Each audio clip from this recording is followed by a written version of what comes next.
This podcast is brought to you by Most Valuable Podcasts, leading the league in podcasting entertainment. What's up? Real MVPs, Ricky Widmer here, and welcome in. First off, I missed you guys. I have missed you guys in this setting. I know that some of you are going to say, well, Ricky, it's not been that long since you stopped doing videos again, because that happened. But I am happy to see you guys again, because welcome into the first. It wasn't supposed to be the first, but it's going to be the first of hopefully many podcasts. This is officially the first episode of the MVP Draft Room. My name is Ricky Widmer if you are new, and I would usually say the face that you see next to me you haven't seen before, but right now if you squint your eyes you see a Discord picture that I believe is Joe Burrow on a throne. I believe that's the picture. Is that right, JD? Yes, that is right. But I would like to welcome in, the first time officially on an MVP Sports podcast, the first of many appearances, my co-host for today. JD, how you doing today? As no one else is here right now, I hope they're doing in the comment section. I'm going to give you a round of applause. Like you deserve. Thank you. I'm doing great. How are you doing? I will say this. I thought we would have more time. For those of you that don't know, I will let you in on this. JD and I have planned, the entire plan moving forward is this is going to be a new podcast. You guys probably saw the logo at the front of this, the MVP Draft Room, where we talk about draft topics. Twice a month podcast is what we're planning. Football. And then we're going to have a basketball team. We're still working getting the basketball team together, but we have the football team together right before the draft. We're going to have it, JD, where our original plan was, I believe you and I said, oh yeah, we'll record our first one on the 22nd. Yep. And then it'll release. How the releases will work is it'll go up for our Patreons, our gold member Patreons, on Fridays. Everyone will get it on Monday. So weekend for the patrons, Monday for everyone else. But we had that plan. We can do all the behind the scenes stuff. Then the Chicago Bears, JD, decided we're just going to trade the number one pick. And I looked at it, and first off, my thought was about the trade. But then my second thought was, we can't sit on this one, can we? No. There's no way we can sit on this pick. So we had to talk about it. And before we get into everything, though, it's a little rushed, it's a little jumbled here at the beginning, but I would like you, since this is your first time, the fans, of course, will see your face when we get everything rolling. I know, too, that JD's in the process of getting a webcam. We're okay, we got weeks until we record the first one. But, JD, I want you to take a little bit. Tell people about yourself before we get into this trade and what it means for the Bears and the Panthers. Tell everyone a little bit about yourself so they get to know you. Well, first off, I'm a massive football fan. I have been for most of my life. Cincinnati Bengals fan specifically. If you'll probably hear throughout this podcast, odd jokes about me being from the land of Canada. You read my mind, because if you didn't say it, I was going to say, you might notice JD says a few words different than me, and there's a reason for that. Yeah. Also big college football fan, not as long as I've watched the NFL, but a big Florida Gators fan and just college football fan in general. I've been following the draft specifically probably since 2015, 2016 is really when I started to get into it. But yeah, I just love all sports, and yeah, I'm happy to be here. Well, the reason why I asked you to do this, for everyone out there, JD and I talk draft to each other all the time. And I was like, I need a football partner. I need a partner in crime. There's no one better than JD. I'm actually happy, JD, and thank you again. I've told you before for doing this with me. But intro aside, the 4-minute intro, 3-minute intro seemed longer than 3 minutes. JD, a trade did happen today. The Bears did trade the numero uno, the number 1 overall pick. What they got for that pick: DJ Moore, the 9th overall pick, the 61st overall pick, a first-round pick in 2024, and a second-round pick in 2025. JD, I will ask you the simplest of questions, a softball to start. When you saw this, what was your first reaction to the trade, to what the Bears were getting for it? My first reaction was just wow. As we talked about before, off camera, but I did not expect the Panthers to move up all the way to number 1. I really had it set in my mind that it was going to be the Colts or bust, but it was just wow, and I didn't expect the return that the Bears got. Well, the thing about the return, I want to ask this because my reaction was a little bit different. My first thought wasn't about the Colts. It wasn't about the Falcons. What other teams? The Raiders, we've heard. Insert any quarterback needy team. My first reaction, and tell me if I'm wrong here, because I saw it and I saw DJ Moore's name. And there was a part of me that goes, DJ Moore is a good wide receiver. He is a talented wide receiver, is a number 1 wide receiver. But I looked at it and I said, is he worth the number 1 pick? Like, I know you're getting the 61st pick, you're getting a first round pick, you're getting a future first and a future second. But like, I looked at it and I go, is DJ Moore, like, my question is DJ Moore worth it? Because really what you're doing is you're trading additional draft capital for DJ Moore. And I believe DJ Moore has, what is it, 3? Is it 3 or 5? I think it's 3 years left on his deal, if I'm not mistaken. But you're basically, yes, you get a wide receiver locked in for 3 years who's not a rookie, but is he worth the number 1 pick over additional draft capital? That was my first question. I think so. Like, when I first looked at the trade and heard that DJ Moore's name was in that trade, I was shocked, because normally when we see these trades of teams moving up to 1, it's just picks, and you kind of like grow like used to that. But with DJ Moore, like he I think he's a number 1 or 2 receiver on any team he goes to, and I was surprised that Chicago was able to get that on top of this year's first pick, next year's first pick, second round pick this year. I was shocked that they were able to get somebody like him.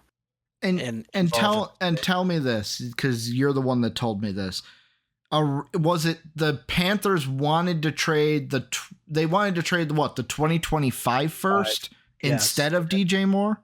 Yeah, they from everything I've seen online is that the Panthers want to get rid of the 2025 first round pick, but the Bears had their heart set on DJ Moore, and they didn't budge from that.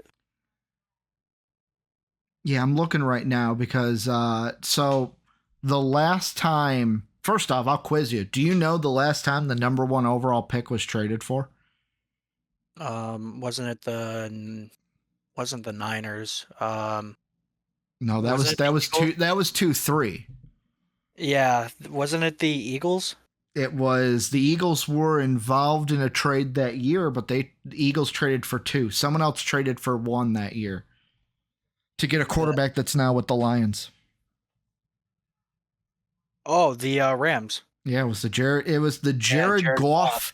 That was the year because I remember it, Jared Goff trade happens. I remember there's a video out there of Sean and I reacting to the Eagles trading up with the Browns because they traded up for Carson Wentz. Even in that year, so the Rams moved up from 15 that year, 15-1. The Titans that year, who were the number 1 overall pick, they gave up the first overall pick, the 113th, which was a 4th rounder, and 177. So they gave a 1, 4, and 6 in exchange for a number 1, a number 2, a number 3, and then an additional first and third the following year. So, like, if I even use that, the last time we've seen the number 1 pick traded as an example, like, off of that, you got to say the Bears. Like, obviously, to me, I think the Bears won this deal right now because virtually it's almost very similar, except you get DJ Moore in it. Like, my thing is, would you rather have draft capital? But yet again, the thing with the Bears, and maybe this segues us into JD, the Bears' plan now moving forward, now that they do have DJ Moore, they do have the picks that they got. The thing that I think for the Bears of why I like the deal for them, and yes, I questioned getting DJ Moore. Is he worth? Could you have gotten more for the number 1 pick? Fans are obviously gonna think that sometimes. But to me, the Bears are in a situation where they have their quarterback, their guy, regardless of how you feel about him. I know there's Justin Fields fans and there's Justin Fields haters. I feel like there's nobody in between. Like, I bring up Justin Fields, JD, and no one goes, yeah, he's all right. It's either he's the best quarterback and oh my God, he needs a chance, or oh my God, this guy sucks, let's draft a quarterback at number 1. That's the two sides of the coin with Justin Fields. But the Bears, I think, as an organization, they have their guy. They have him under contract for basically 3 more years. This year, next year, and then a club option before he becomes an unrestricted free agent. They had to do that. The Bears, I feel like, had to do this because it's like Mark and I bring up all the time. We used to bring up all the time. If you keep drafting quarterbacks early in the draft, guess what's going to happen? You're just going to keep drafting quarterbacks early on in the draft, and it's just going to be an inevitable cycle of you looking for a new quarterback. This gives Justin Fields a chance. It gives him a true number 1 target, and now the Bears can, in my mind, decide what to do at number 9. Where do you think they go at 9? What do you think is there for the Bears? Well, going back to my initial reaction, as soon as like the trade happened, I was expecting them to go, oh, okay, go receiver at 9, double up. But now, the more like after we're sitting on it, I think it's going to be defense. I think there's a good chance that it could be Witherspoon out of Illinois. They need cornerback, and he, again, arguably he's your number 1 corner. They could go offensive tackle, but I think it's going to be defense. That their defense last year was not good. Mm-hmm. They tore it all down. Being at 9, I think that you won't get one of those top edge rushers.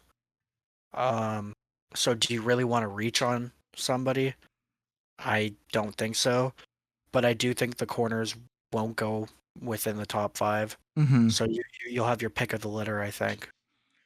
You know what I almost feel like, and I'm gonna throw this out here, just because there's gonna be a group of people that say this, but let's say, because yet again, I agree with you, defense over offense might be like my first reaction. I even put it in the MVP Discord. Join it down below if you want to get in on the conversations happening in there. I said it. Oh, DJ Moore, Quentin Johnson, the new Bears 1-2.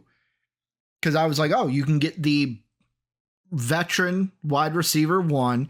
You could get arguably, and I say arguably because some people like myself like Quentin Johnson.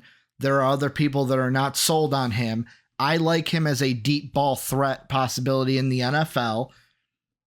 That could be your, like, could you imagine having those 2 deep threats on the outside for Justin Fields? And then just whether or not you keep the guys that you have. I mean, I know the Bears, this needs to be said. I know the Bears have Chase Claypool. They have Mapletron. But JD, I am sorry. I think that Chase Claypool's good days are behind him. I do not see him as an asset that the Bears are going to keep, and then he's going to be a quality wide receiver for them. Yeah, I wouldn't even say he had good days to start with. So. He had a good rookie season. There's a reason why he earned the nickname Megatron, or I'm sorry, Mapletron. Yeah, I just still I don't. Your Bengals is showing, JD. Your stripes are showing. Yeah, but even besides that, like when the Bears traded for him this past season, Mm-hmm. I don't know why. He's good at high pointing the ball, but beyond that, I feel like his route running is terrible. Mm-hmm. But I mean, if the Bears like him, then that makes me feel like that they are willing to go defense again. Yeah. Like I mentioned, because clearly they like him if they're willing to trade a second round pick for the guy. Well, and I think the thing that like you mentioned is who's going to be, because like obviously when they were at 1, everyone was talking Will Anderson, Jalen Carter. Those two guys are obviously not going to be there at 9. The question you could ask is, does Tyree Wilson from Texas Tech fall to 9? Because like yet again, I'm looking at Tankathon as like my model here. They have Wilson going at 8 to the Falcons. There's a chance if someone's like at 8, there's a chance he could fall 1. But like, to me, it depends on how many teams in that top 8 go quarterbacks. Do we see Shroud, Young, Levis, Richardson? Do we see all of them go in the top 9? Is one of them going to fall? Like, there's still a month and a half away from the draft. There's still questions that need to be answered. Back to what I was going to say before I went off on the Mapletron thing. You know what story would be cool, but I don't think it happens because I do not think you pick this guy over Paris Johnson? What's that? What if they went with Soronsky out of Northwestern? Get the Chicago boy to play on the offensive line for you. Fans could get behind him. Fans will get behind a Chicago-born kid, a kid who played here in the city for a crappy football team, but that's besides the point. But that to me, I'm like, oh man, like I know you probably go Paris Johnson over him, but if Peter Soronsky goes to the Bears, you gotta love it. Like you gotta love it just because he's from Chicago. Yeah, again, for me, I wouldn't hate that at all because worst case scenario, Skoronski can play guard. I think he projects better as a guard. I do worry about him playing tackle because I have the Jonah Williams PTSD of the short arms. Because correct me if I'm wrong too. Paris Johnson left tackle, right? Yes, he's left tackle. Okay. So for me, I would say I like Skoronski more than Paris Johnson. Mm-hmm. But I understand why people like Paris Johnson, just the size, the athleticism. So, and I mean the other thing too, we have to think about, and this is something that I can't remember where we have seen so much since the trade has happened in like the last 2 hours. Mm-hmm. Is that I can't remember if you said it, someone in the Discord put this of like, you got to think about what's in free agency as well. The Bears obviously thought, hey, there's not a lot of good wide receiver options in free agency. Yes, there's guys in the draft, but maybe they didn't love anybody for wide receiver in the draft, like in the first round. Same thing with here, like defense to offense. Are there going to be, and yet again, I would personally have to look this up, but I don't know if you know, JD, if they're like, to you, if you're the Bears, if you had to think, okay, which one am I going to tackle in free agency? Which one am I going to tackle in the draft? Does that affect whether it's defense or offensive tackle at number 9?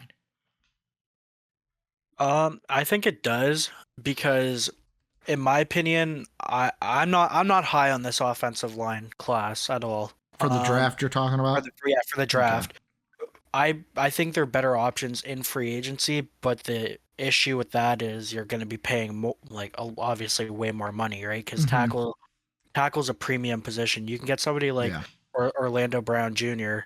To play tackle, but that's going to cost you. Because right now, don't mean to cut you off. Looking at our lads, the Bears, if the season started tomorrow or started this weekend, as we're recording this Friday night, The Bears' offensive line would be Riley Reef at right tackle. You would have Tevin Jenkins at right guard.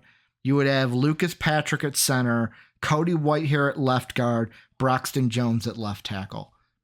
That needs help. There's no question the Bears' offensive line needs effing help. 100%. And either Paris Johnson or Skoronski, they both can be day one starters for that team. Skoronski, like I said, you can start him at guard as a rookie, and that will help him drastically moving forward. And Paris Johnson, you could move him over to right tackle, see how he does, because you can easily upgrade Riley Reef. And as a rookie, that might be easier for him to get his feet wet. But either way, I think there's no wrong answer out of those two for the Chicago Bears. Because here's the top 5 free, and I'm using SpotRack's free agent tracker for this. Offensive line. Now, this is everybody. This is tackles. These are guards. These are centers. When I say this, your top 5 right now for free agents that we project is Orlando Brown Jr., you have Taylor Lewin, Donovan Smith, Graham Glasnow, Rodney Hudson. I'll split edge and D-line because edge is different. If you're going to go with an edge rusher, you got Bud Dupree, Leonard Floyd. I don't think he's going to want to come back. Frank Clark, who's probably what I heard isn't going to get released from the Chiefs. He'll probably get traded. Robert Quinn, and then Yannick Ngakoue. And then for tackles, because going to split up tackles from edge rushers, you have Fletcher Cox, you have Hargrave from Philly, you got Dalvin Tomlinson, you got David Oyamada, and then Michael Brockers. The question to me even there, that's even top 5s. I don't know if any of the top 5s in any of those go, yeah, I want to play for Chicago. That's the team I want to play for. Yeah, I agree, but then also on the flip side to that, Money. if I'm the Bears, I don't know if I want those guys. Yes, they're good players, but for the Bears are as a team, those guys are all too old. Yeah. They don't fit the rebuild, and I think this is also the Bears realizing that, okay, we do not have a great roster. This is going to be more than a 1-year turnaround. So let's load up with assets and start drafting, hopefully well, which has been a problem for the Bears. Sorry, Bears fans. But don't worry. Like, I say this as yet again, those of you who are new, I say this as a Vikings fan living in Chicago, JD. Chicago fans know that they haven't drafted well. It is known that they, brought in a guy that was very touted for his scouting and what he did with the Saints, and oh man, he built that Saints team, and Ryan was gonna do it, and then look at what he did.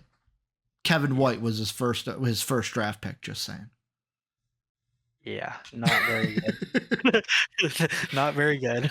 Oh man, the good old days of Ryan Pace. Am I right? Let's hope Ryan Poole can do different. But yeah, I'll ask you, anything with the Bears you think we haven't touched? I feel like we got mostly all of it. There is, maybe we should mention it, or we can leave it for another discussion. Go ahead. But we don't know what's happening with Jalen Carter. This could be them playing 4D chess, and Jalen Carter back up. They could trade up, but also Jalen Carter, we don't know his criminal situation. He could fall. Is this going to be a gas mask situation? And when I say that, I'm not comparing the severity of the issue. I'm just saying, like, you had Laramie Tunsil, who was supposed to be like, what, a top 5 pick, top 3 pick, and then just fell because of bad publicity, something that happened, something that teams didn't like, which, let's say Jalen Carter is cleared of everything. If a team doesn't like that, they don't have to draft him. Yeah, I do think it could be something like that, because if anything, even if he gets cleared, and hopefully we don't want to see anyone really get in trouble, but hopefully everything goes well, but this will cause teams to do a lot of digging into him. I think I read somewhere most of the Georgia team was involved in this street racing situation. And do you really want those type of guys on your NFL team when you're trying to build a new culture? That I think that could hurt a lot of these guys. I will say this. When it comes to Jalen Carter, I don't know. Obviously, I do not know their reasoning because they do not give explanation for their picks. But looking at Tankathon, I agree that there's no... To me, I would say if Jalen Carter is there at 5, the Seahawks take him in a heartbeat. Not only because he'd be a great pick and what they need, but Pete Carroll to me is a guy, whether he was at USC and even when he was with the Seahawks right now, Pete Carroll seems like a guy to me that's like, hey, I'll take, like, yeah, you've made some bad choices, but if you're a good kid that's made bad choices, I won't write you off. I will want someone to help you, work with you, because I know who you really are. Like, he has been the one to take in what other people and other teams would say are bad apples and get the best out of them. I think that's the thing. If more comes out and Jalen Carter isn't squeaky clean, I think he will have to go to one of those teams who have that alpha head coach who can mold people. Pete Carroll would fall under that category. Obviously, someone like Bill Belichick, but I don't see him falling way past. If anything bad comes out of this, Bill Belichick won't touch him. He's not a Patriot way guy. Yeah. It's all about the Patriot way.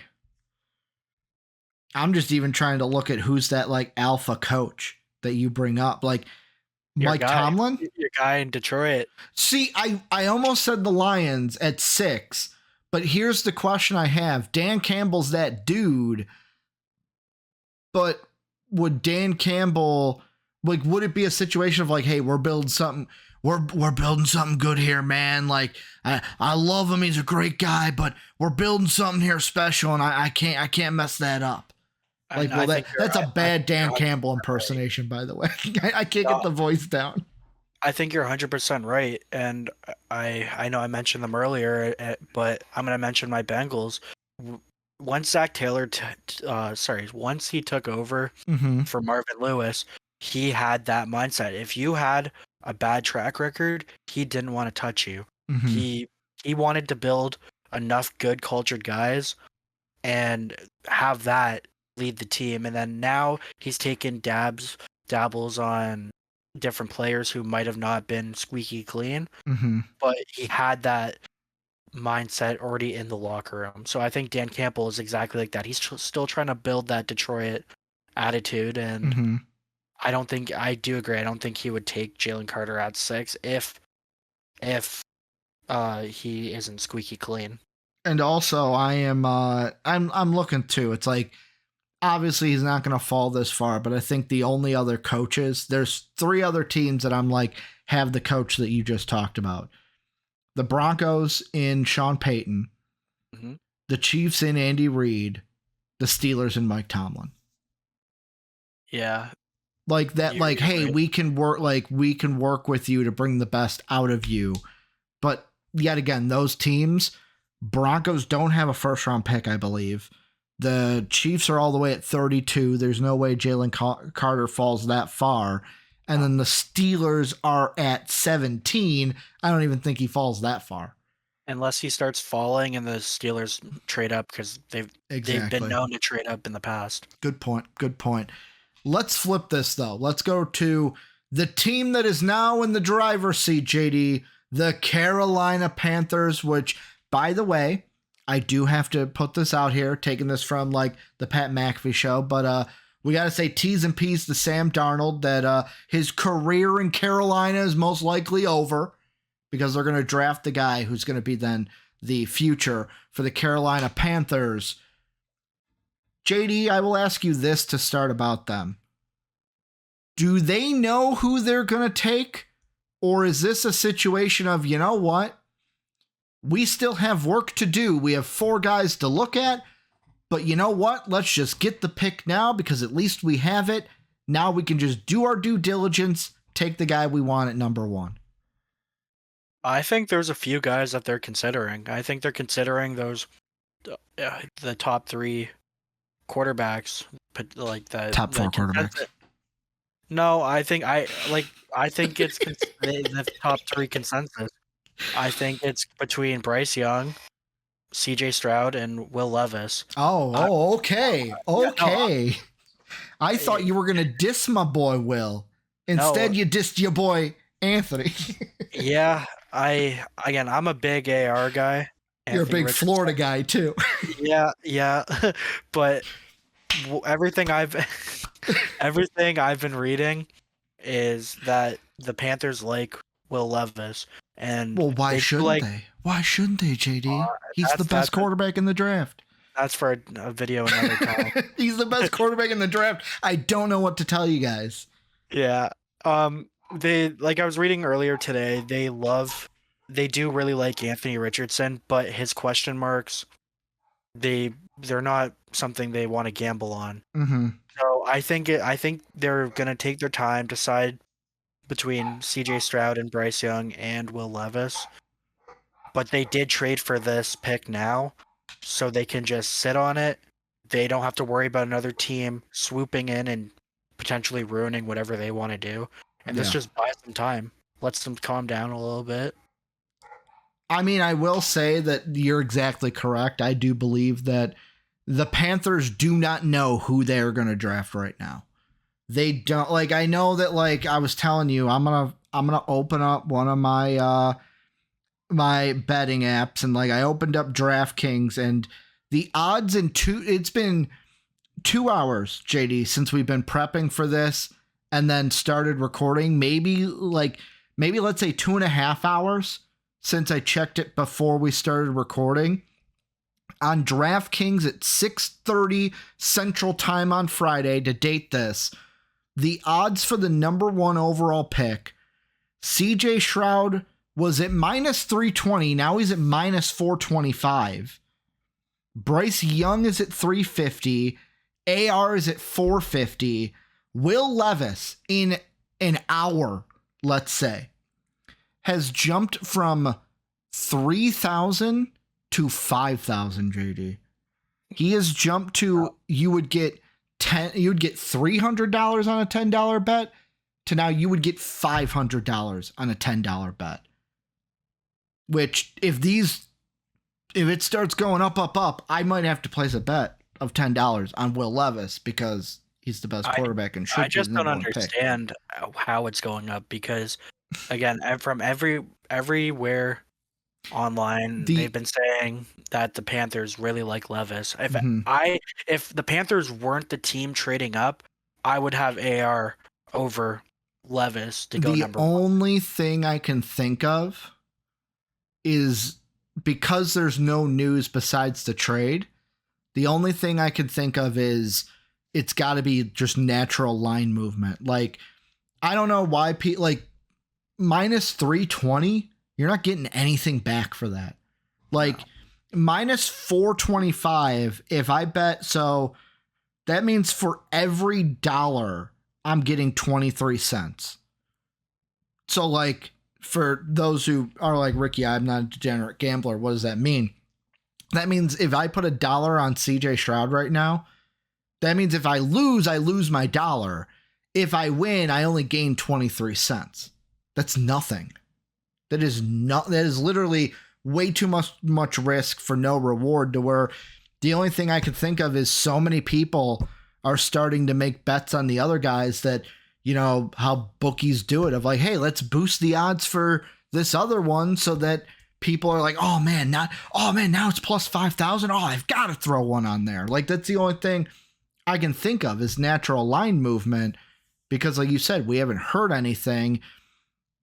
The other discussion is like, which guy best fits the Panthers? And to me, I take a look at it. I don't know if your opinion's different, JD, but I do not think, I'm going to say top four. I'll include Anthony Richardson. I know AR, JD's not going to include you, but don't worry. You can come into my circle. I'm all inclusive. But I don't think there's any of the top four guys that really wouldn't fit with the Panthers. And that's not like a fit style thing. It's more on the Panthers timeline. They're not going to be good this year. They may not be good next year. They may not even be good the year after. So like you look at that and it's like, well, the big problem, and I'll throw this out with Will Levis, a lot of people have said, oh, he'll need a year or two to get things going. Well, who cares if he does? Hey, if CJ Stroud needs a year or two to get going, it doesn't matter because the Panthers aren't rushing to be good. The Panthers are like, I'll be honest, they're rock bottom. The only way to go is up. So that's why to me, I don't think it matters. Like, take your time, make the best choice. Obviously, there is bad choices because someone couldn't work out. But I think the argument of this guy needs time does not apply to any of them when it comes to Carolina. So I was going to agree with what you said. Until the very end. Yeah. Because it's usually that happens. Yeah, because I agree. So obviously we all know the Panthers aren't very good. Mm-hmm. Now, again, as much as I don't like Will Levis, I do think he's more NFL ready than people give him credit for. Mm-hmm. But with Anthony Richardson, okay, so you're looking at, okay, well, if he needs 2 years to develop, then so be it. Then they're not going to be good. But the thing is, with AR specifically, just because I know him the best out of like the quarterbacks that need to be developed. Yeah. If he can't play, if a team tries to play him as a rookie, that might just damage whatever he could be in the future, his ceiling. Because he needs to sit before eventually becoming a starter. He can't be one of those guys that just rough out the kinks. Because as the season went along this year at Florida, he started getting better and better. But then against Vandy, he was horrible. He arguably the reason why we lost that game. Mm-hmm. And he started he started to just melt down. Yeah. So his attitude shifted. Like, again, he, by all accounts, he's a good guy, but he started on the field. He would start to throw guys under the bus that looked like his shoulders would be slouching when a receiver wouldn't catch the ball. Mm-hmm. So I don't think that's something you want from a rookie quarterback. He needs to grow up a little bit. He's still only, I think he just turned 21 a month or two ago. Yeah. And I think if the Panthers, let's say, draft him at 1, but they have plans to start Darnold over him, perfect. I think Darnold's a free agent, so I'd have to re-sign him. So now, their quarterbacks, because I looked it up because Darnold's still there because technically we're still in the re-sign period. Okay. By the way, someone, I can't remember who it was, but someone in that Bears offensive line, there's probably a comment already that's like, well, these guys are free agent. Re-signing hasn't happened. So yes, there may be a guy that needs to be re-signed. Darnold is re-signable. PJ Walker is still under contract. Matt Corral is still, or Corral, forgot how to say his name. He hasn't played football. How's his ankle doing? Matt is still on the roster, and then Jacob Eason is on the roster. Okay. So go ahead. I'll let you finish. Yeah. So even still, so then let's just assume in hypothetical world that the Panthers go bridge quarterback, whoever that be, maybe bring back Darnold for a year or two. They cannot start Anthony Richardson if they were to draft him. Now, if you look at Will Levis, I think he's somebody that could start right now. I don't think he would succeed this season if he were to, as a rookie, but he's someone who could take his lumps and progress. I think that's just the difference between the two. That's why I just didn't include Anthony Richardson and into that top 3-4 conversation for the Panthers. I will say I do agree with you. I agree with you that Anthony Richardson would not be my pick at number 1. Because when I said like it doesn't matter because of time, I'm saying is like, let's say the Panthers did like AR doesn't need to play this year. Like if he doesn't play this year, it doesn't hurt the Panthers because the Panthers are going to be bad. Start PJ Walker, start Matt Corral, start Jacob Eason. You're going to be bad. And I don't think the Panthers are going to go out there and spend money in the quarterback market.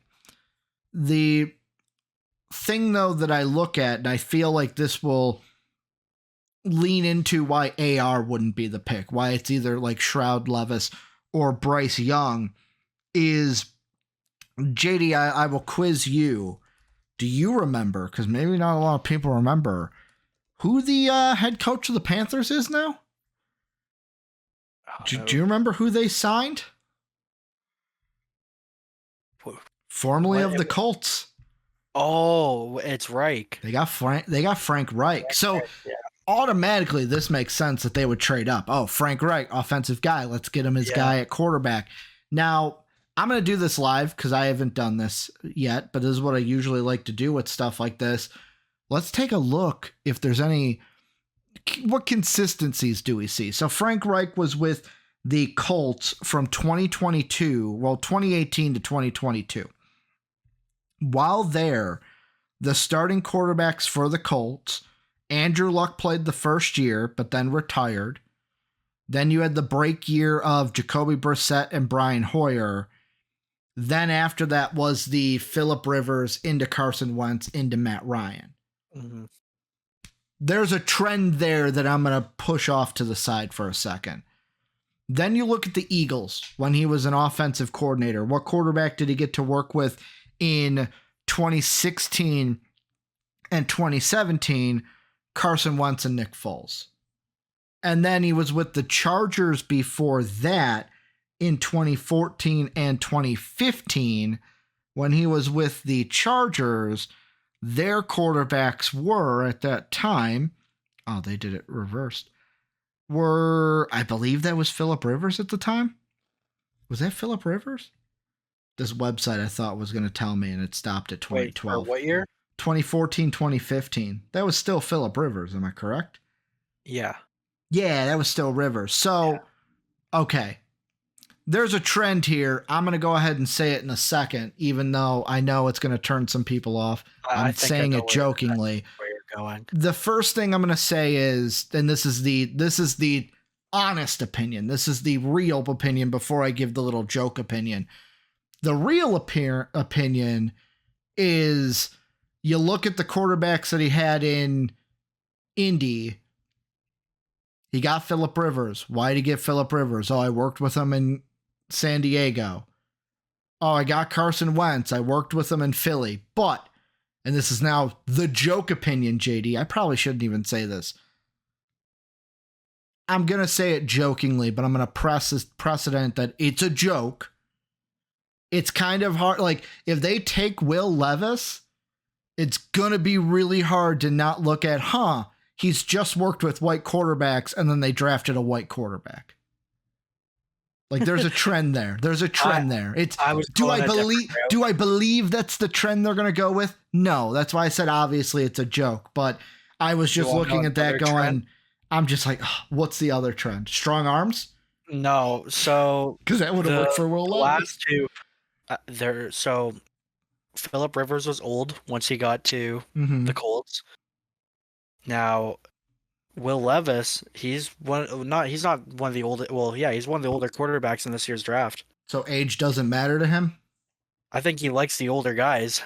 I think he likes the guys that've been around a little bit more. See, that's probably what I would have said if I was thinking seriously about it. But no, I immediately in my head was like, man, people like that's the first thing that people would look at. But to be honest, like, and this is me. I don't know why y'all hating Will Levis. I know this isn't the Will Levis show, but he could be drafted here. All I've heard from you, people in the Discord, not so much you. I shouldn't throw you into this. I just know you're not a Will Levis guy.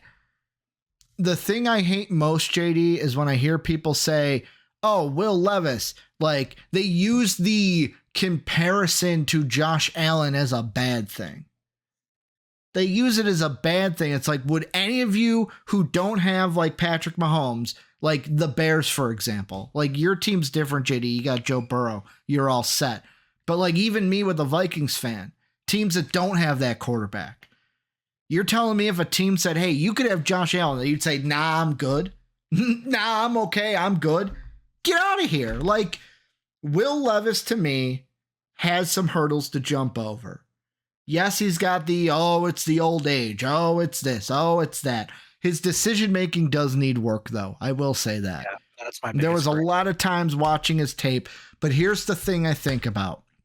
If that's his biggest flaw, having a guy like Frank Reich is the guy that you want. Frank Reich is the guy that can say, hey, this is how you read a defense. And if you're like, the biggest thing is Frank Reich can help Will Levis if Will Levis is willing to learn. And that's the thing, watching him in interviews. Yes, I don't know him behind closed doors. Will Levis, if you want to come on the show, you're more than happy to talk with me and JD. We'd love to have you. It's the formal invite. But everything that I've seen, I have not seen something that tells me, he ain't going to work hard. He ain't going to do his due diligence. He's not a guy that's going to be in the quarterback room giving it his all. So, like, for me, it's like I look at him and it's like, that's why I think he would be my number one. Like, right now, if you had to put a gun to my head, JD, I don't know if you're different. You probably are. My 1, 2, 3 at the quarterback position, draft board, big board wise, Will Levis at 1, Shroud at 2, Bryce Young at 3, and then AR at 4.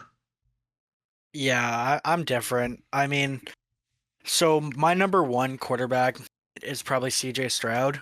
Mm-hmm. And based off of talent alone, I would say Bryce Young too, but that's not the case because I hate his size. I'm extremely worried about his height and weight. I believe I don't believe his actual weight was what he was at the combine. I think he had a lot of water weight. So my actual number 2, I would probably go AR based off his potential. And then I would probably go Bryce Young, then Will Levis. 3-4. Here's one thing I'm thinking about, and I don't know if this plays into things. I had this thought while you were giving your ranking.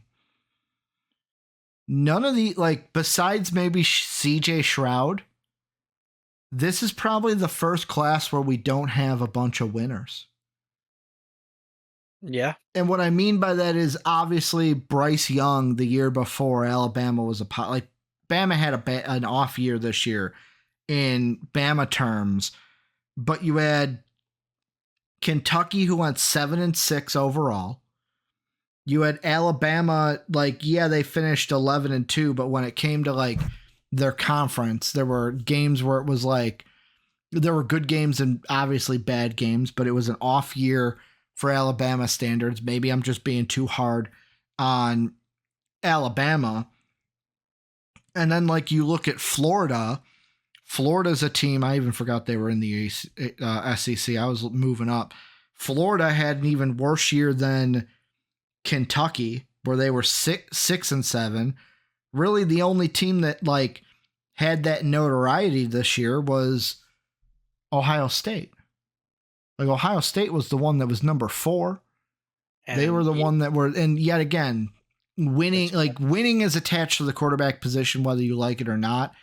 Alabama, I know, went 11-2, but I'm going to be completely honest with you. The only reason why Alabama finished at 5 is because the voters have they have a love boner for Alabama. So anytime they can get them in backdoor to get a backdoor playoff spot, they're going to try and do that. But out of the top 4 quarterbacks, it's probably the first time we don't have it to where it's man, 3 of these guys, all of these guys are all proven winners. Now, I think you're right, but I can't remember that Jared Goff year. I think that might have been a similar, because Wentz was at I'll pull it up. Because Goff was at Cal. Goff was at Cal. Wentz was at North Dakota State. Yeah. Also in that class, you had, so that was 1-2. You had, wow, the next quarterback taken was all the way at 75. Garrett Grayson out of Colorado State. Then you had Sean Mannon, my boy out of Oregon State. Then you had Bryce Petty out of Baylor. Let's see, scrolling down more, you had Brett Hundley out of UCLA. Then scrolling down a lot, Trevor Siemian out of Northwestern, and then Taylor Heineke was undrafted free agent by the Vikings. Yeah. So well, I mean, now this class is more winners at the quarterback position, but Mm-hmm.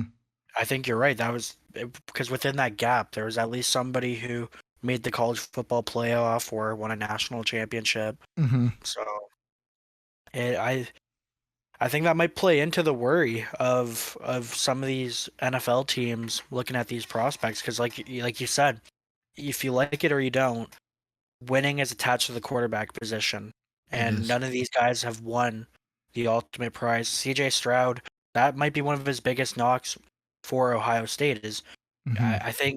I don't think he won the Big Ten championship while playing for them. No, Michigan did. Yeah, so I mean, yeah, I don't even know. God, football season seems like it was so long ago. That's right. Ohio State played Georgia. See, this is the problem about having Georgia in the playoff. I always forget who they play in that first game because it doesn't fucking matter. Yep. It doesn't Ohio matter State who won. they play. Sorry, Kai, for that knife. Oh, like knife to the throat. It's just like it's not even against Kai. It's just a like I forget. They're such a dominant team that I am also JD still angry at myself that I bought into the TCU hype. Not that they were going to win, but I was like, oh, you know what? I'll take them against the spread. Why? Why did I buy in? Like, yes, I liked Max Duggan. Yes, I liked Quentin Johnson. I watched a lot of TCU games through the year, but it was just like, oh my God, like, you don't, guess what, kids? You don't bet against Georgia. That's what I learned. You don't bet against Georgia. I learned the TCU pain the hard way because I was reluctant to give them any praise, and then come playoff time, I'm like, man, you know, maybe they've just proven me wrong, and then they won. You also have an excuse because you know you got the red rocket through your veins. Yeah, and I also hate Georgia with a living passion. So sorry. Is there a reason why you hate Georgia? Is that just Florida? Is that Florida Georgia hate? Florida rivalry. So it's like my hatred for Northwestern just because I like Illinois. Yeah. Okay, I can get that. The Bulldogs. I can get behind that. Here's a question that doesn't pertain to the Panthers, but I'm going to throw it out there anyways. So this happens. We still have a month and a half before the draft. Is there any way the Texans can be talked into trading number 2? I do. I think so. If they so the Colts, for example, do you think there's a package that can get the Colts or somebody that like that's the other thing. Like if you're the Colts, do you necessarily look to be like, okay, we need our guy, like he might be taking a 2, or do you sit there and go, well, at this point, we know the Cardinals aren't going to take a quarterback. We'll let 2 get taken. We'll take the third best guy. Yeah, I don't think it will happen until draft night because I think the Texans will want to see who the market. Yeah, who Carolina takes at 1, and what like you said, what the market is. What are they being offered? Mm-hmm. Are they being offered rostered players? Are they what future picks? Because I think it will be QB if the Texans stay at 2, especially if the if the Panthers take Will Levis at 1, then I definitely think that it could be CJ Stroud at 2. Okay. So you think if Levis is number 1, Stroud is the clear number 2? For the Texans, yes. So I will ask you this then. Congratulate JD. This is the traditional Ricky Widmer prompt that you are now being thrown into because you are my co-host. Congratulations. I have the power to do this. You are now the GM of the Houston Texans. Congratulations. It's a huge honor to be a GM of the Texans. You have to make a choice. Draft a quarterback at 2 or trade the pick to get draft capital and roll with Dougie Mills for another year. What are you doing? I'm taking a quarterback at 2 because Okay. the Texans have a lot of draft capital over the next 3 years, I want to say. They have 2 first-round picks this year, 2 first-round picks next year, and then I want to say they have 2 second-round picks this year and 2 second-round picks next year, and I believe 2 second-rounders the year after that. I could be wrong about that third year. So they have enough draft capital to build a team. Mm-hmm. They need that quarterback, and I think CJ Stroud could be their guy to help elevate them going forward. So next year they have 2. Next year they have 2 firsts. They have 2 firsts and 2 fourths next year. They have then no additional picks in 2025 or 2026. Okay, yeah. So this year and next year, and then Here's my thing, and this is I'm going to go on a different side of you here.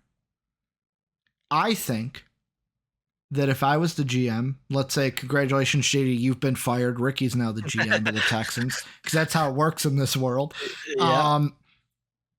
And yet again, I have been this way for any team that is necessarily don't win now. Like Panther fans, Panthers.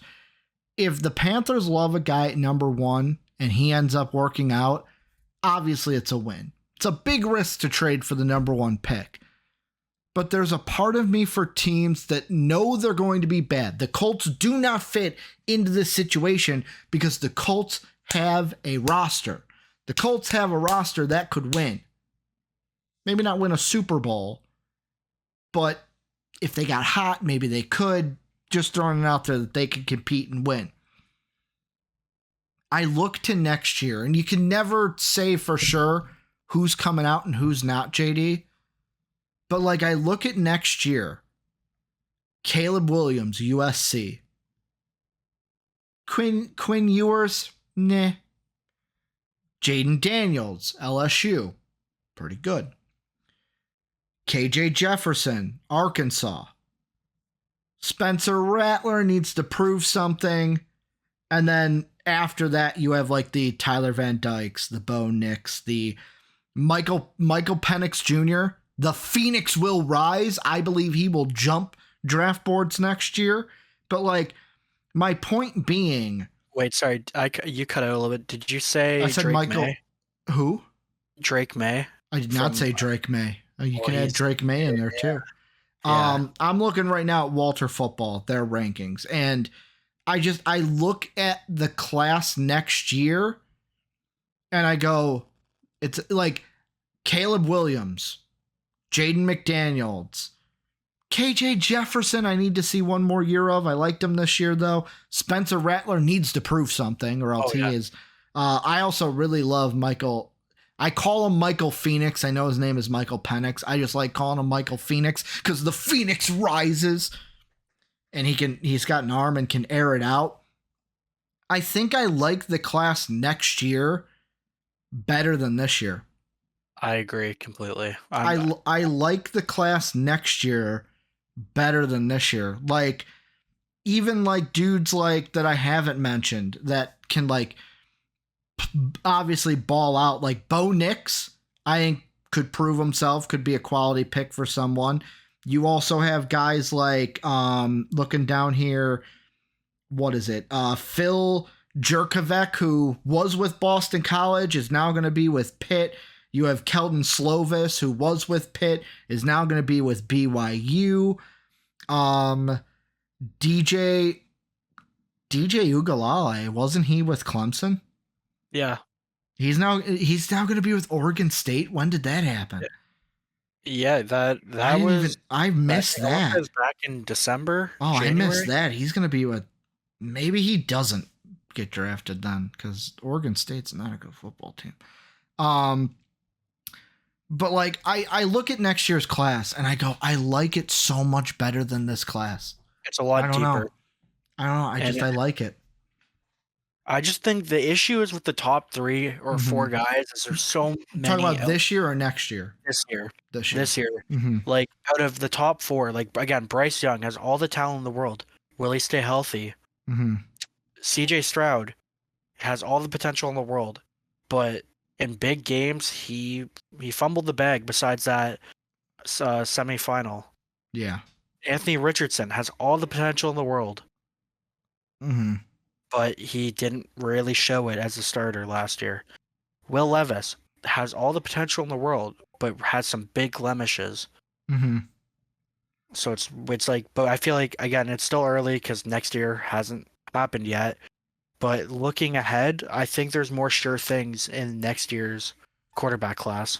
And this is the reason, going back to the situation of if I was the Texans, why I would look to. I agree with you. You don't have to do it right now. Wait until draft night. But why I would lean towards trading the pick, because you have your pick next year. You have the Browns pick next year. Browns could also be bad next year. We don't know. The Deshaun Watson project didn't work this year. I would also want to get, so here's what my thinking.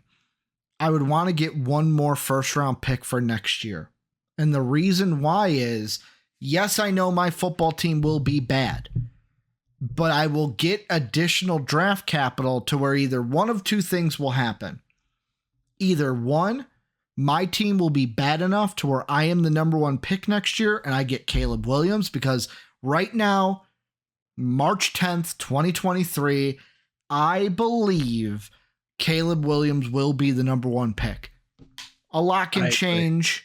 Not locking, like, it's like, obviously I have the right to change my opinion based on what happens, but he's probably going to be the number one pick, much like how we thought Trevor Lawrence was going to be the number one pick for years, and he ended up being it.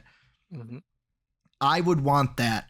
I would take Caleb. I would risk anything to try to get Caleb Williams. Either my team's number one, or I'm trading 2 to 3 first round picks to move up to get him, because my team is going to be top 5 pick, because the Texans are just bad at football. Like, that would be like, yes, people would say, Ricky, you're tanking. I don't think you need to tank. The Texans are just that bad that they can just play the games as normal. So here's the thing with that, though. Go ahead. And again, not to knock on the Lions, but we said the same thing last year with the Lions. It's okay that they didn't go quarterback or they didn't trade up for a QB, because the next year they'll be bad enough. This year, they won on that heater, and again, the Lions could be good next year. Jared Goff did well, but is Jared Goff ever going to win you a Super Bowl? I don't think so. So here's the question. Here's the question to you. Can DeMeco Ryans build a culture in Houston year one that Dan Campbell was able to build? Maybe not. Because the reason in my mind the Lions were so good is because of what Dan Campbell built. But they also got really good rookie performances. They did. That helped them. So let's say whoever the Texans trade back. Kid Rodriguez played out of his mind. Yeah. The Texans trade back and they go defense or something. That defensive player balls out. And I'm not saying be world beaters. They win 4 games.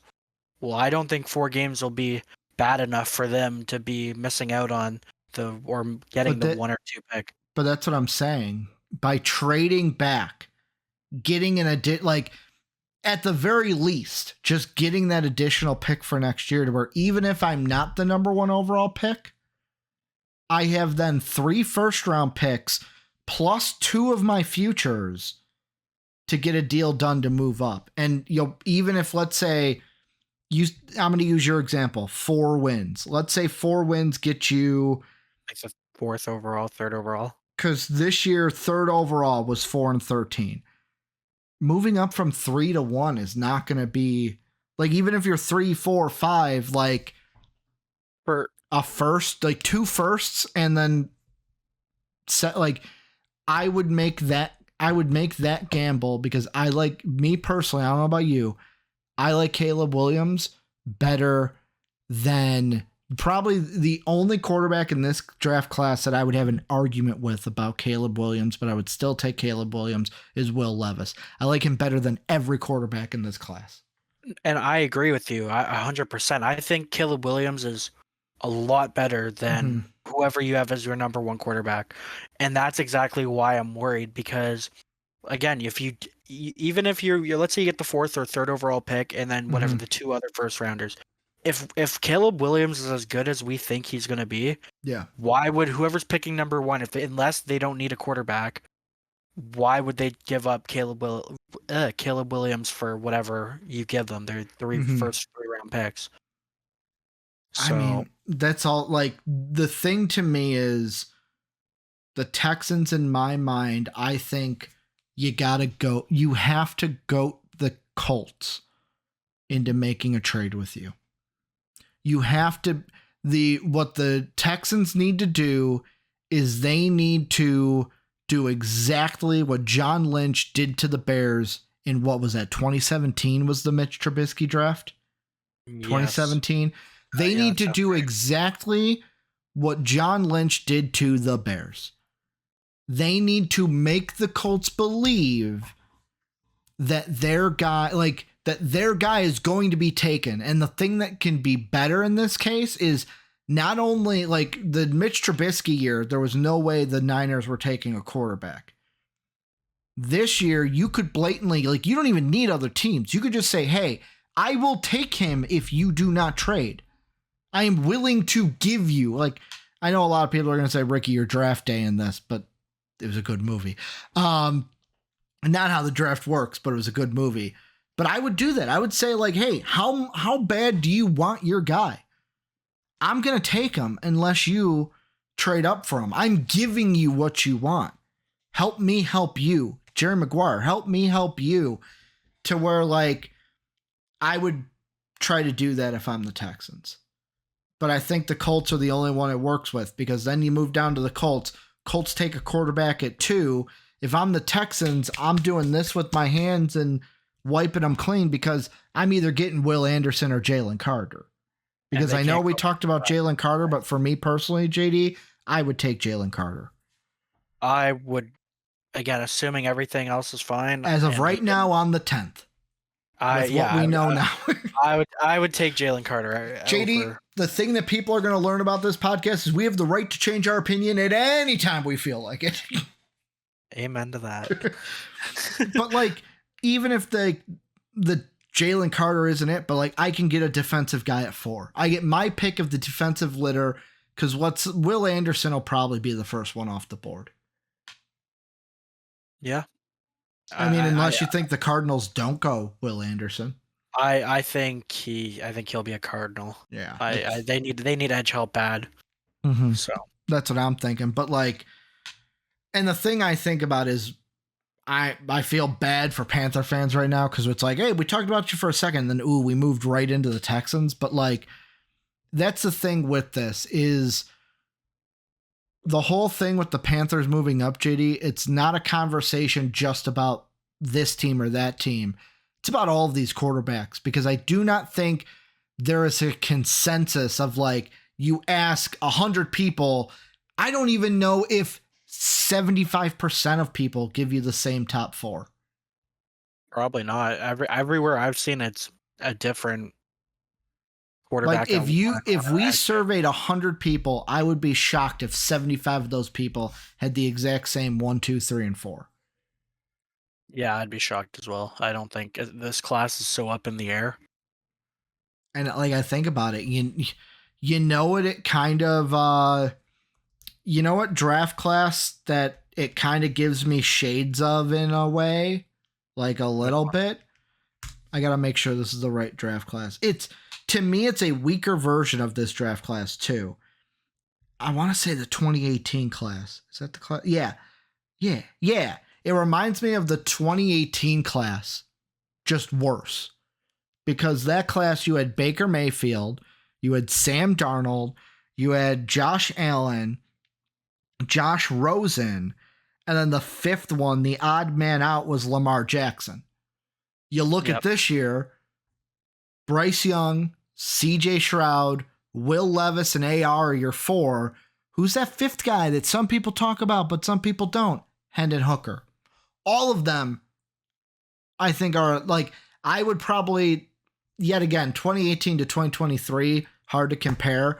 But, like, I think overall, the draft class in 2018, Baker, Allen, Rosen, Lamar, Darnold, all of them were better. It was more razor thin, like, I don't know. I just think overall the class was better than this class in 2018.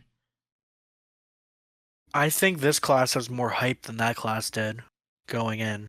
Really? You think so? Because think about how people were talking about Bryce Young. Yes, people were worried about his size, Mm-hmm. but Bryce Young was a number one pick or first quarterback off the board. And CJ Stroud was like, last year he was, as a freshman, he was building that hype as well. And then this year, if he didn't really have those letdowns, he would be still getting more hype than he is now, and he's still getting a lot of hype, especially after the combine. AR, he people were high on him coming in, and then they seen his game against Utah, and people lost their mind over it. Will Levis, well, you know, with Will Levis, you started talking about him last summer. I did. I made a So, tweet about it. Like, as soon as yeah. I watched his clips from last year, I was like, watching him, I'm like, this guy could be number one. Yeah, and then going to 2018, if I remember correctly, people were talking about Lamar, but people were worried about his arm and his decision making, Dude, or is he only a running back? I was such a Lamar Jackson fan. I He was was fun. such a Lamar Jackson fan. He was fun at Louisville. I knew somebody was going to do what the Ravens did and trade up for him. Because going into that year, because that was the year we did the onside kick and stuff, I remember vividly saying to Mark, saying to Brandon, somebody's going to Teddy Bridgewater this. Because Teddy Bridgewater was the first one. We're going to trade up. We're going to get him so we get that option on him. And like this class too, also, by the way, there's a little bit of similarities between this draft class even more, because give me a second, I'm going to pull it up. The Oklahoma Sooners, I believe, so this year was this was considered the 2022 college football season, right? Because it started in 2022. Yeah. So, yeah, you know what? You look at it. Guess what? Baker, maybe CJ Stroud goes first overall. You want to know why? Why? Baker Mayfield went number one. What did Baker Mayfield do that CJ Stroud also did this year? Lost in the semifinal? They both lost to Georgia, and then Georgia went on to win the national championship. Yeah. Ooh, buddy. CJ Stroud is your number one pick, boys. Yeah, we just solidified it. But Baker also won the Heisman. Good point. But also, CJ Stroud, Baker, the year before people were talking about Baker. Baker had 2 years. Now, Baker, completely different to CJ Stroud. He had a nut grab in there. He was very controversial. He tried to run from the cops and got tackled by a ex-middle linebacker, because I'm convinced that cop played middle linebacker at some point, how he tackled Baker Mayfield. But yeah, I just looked at that and I was like, damn. We got even more similarities between these. We got CJ Josh Allen and Will Levis. They're basically the same. So maybe Will Levis gets drafted at what? He's going to go number 7. Who's at 7 in the draft? Oh my God, he's going to be a Raider. Oh, it's going to be the exact same, JD. Oh man. Let's see. So, here's the only loophole. Saquon Barkley was in that draft. Bijan's in this draft. Yeah, no. But Bijan's not good enough to be number 2. Is there any? Do the Texans pull off? Oh man, does Will Anderson become the Saquon Barkley of this? So we get Bryce Young, Will Anderson, Bryce Young. CJ Stroud, Will Anderson, Bryce Young. Then we would need Will Levis to go 7. Yeah, Will Levis would go 7, and then AR would go 10. Who's at 10 behind the Bears? To the Eagles. That ain't gonna happen. Yeah. Hey, unless they're not happy with Hurts in the Super Bowl. Oh man, like that he's not gonna go 10. Oh man, we almost had this like complete, and then Hendon Hooker Who trades with the? We're gonna map this out right now to end the show. Who trades at 32 to get Hendon Hooker? The Colts. The Colts trade up. They get Hendon Hooker at. Or no, it's got to be a team like the Ravens were. So who's a yeah? The Ravens, because they lose Lamar. Oh man, they do it again. Yeah. Or is it the Vikings? They just reverse it. The Vikings do it this time. Purple, keeping that purple team in there. Yeah, see, you know where I was thinking. Yeah. Man, this could end up being just like 2018. This could be exactly like 2018. Quarterback sucked. What, this year or in 2018? In 2018, besides Lamar. And Josh Allen.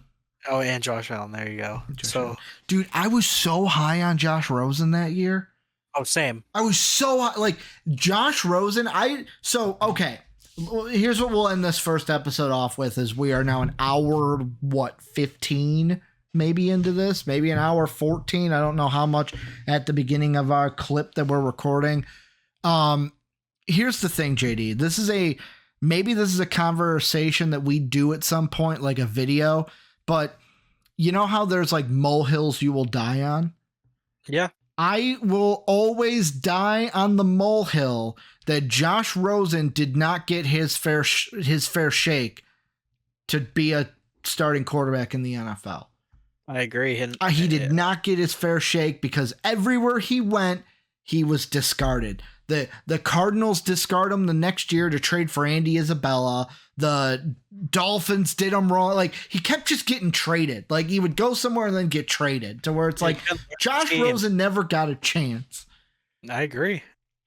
I will never not die on that molehill. But you finally get to be asked the question. I asked Dave, I've asked Mark, I've asked Brandon, I've asked Soapy, I've asked Jake. Now I get to ask it to you for the first time, JD. Any final thoughts? Anything you think we didn't talk about that we should too right here at the end? I think we hit everything, but all in all, I wasn't expecting this trade. I think it's a good trade for both. Mm-hmm. For both teams. Bears fans, if I were you, I'd be pretty happy. You guys did, I think, the smart thing and got assets, and you got a receiver who I believe can be wide receiver 1 on your team. Mm-hmm. And for the Panthers, you hopefully make the right choice at quarterback, and you finally get a starting quarterback that you've needed since Cam Newton.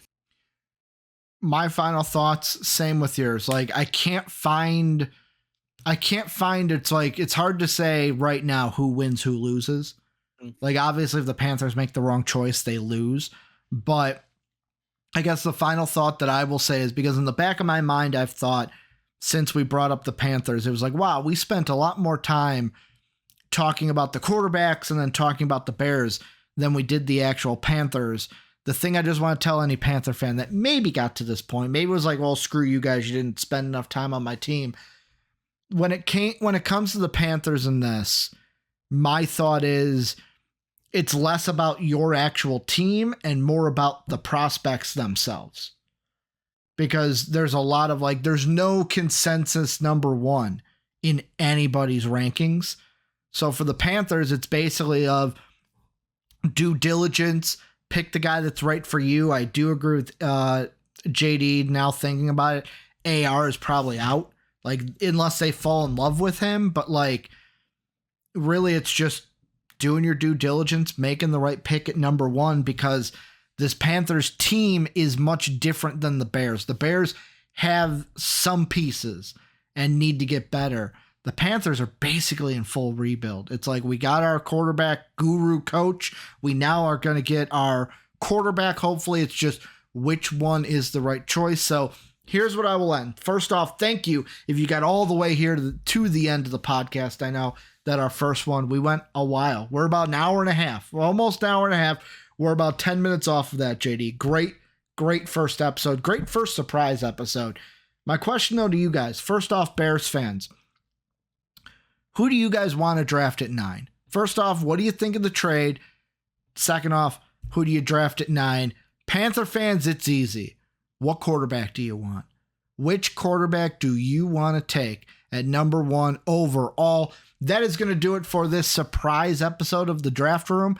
JD and I will be back live. Well, not live. We're pre-recorded, but the next episode for us will be dropping on the 27th, our true first episode, but we had to do this one early. So the 27th will be our next episode. If you want to get that one early and get to listen to it on the 24th, go ahead and check out our Patreon page. Link is down below in the description. We also have a Discord where we talk football with all our fans. We talk draft, football. We got all the other sports in there. You can join the MVP Discord for free down below in the description as well. You can go ahead and follow myself on Twitter. I am at Ricky Widmer. JD, because I do not have yours memorized yet, what's your Twitter handle out there so everyone can follow you as well? It is JD3450. JD34. I will screw up just ask Johnny from the Rick and Johnny podcast. I will screw up those numbers about 50 times until I get it right. And then I'll cement it in my head wrong to where I basically have to relearn it. So that's what's probably going to happen. You said 3050? 34. Yep, 50. see, it already happened. 3450 at JD3450. I want to thank you guys for listening today. And as always, have a good day, everybody.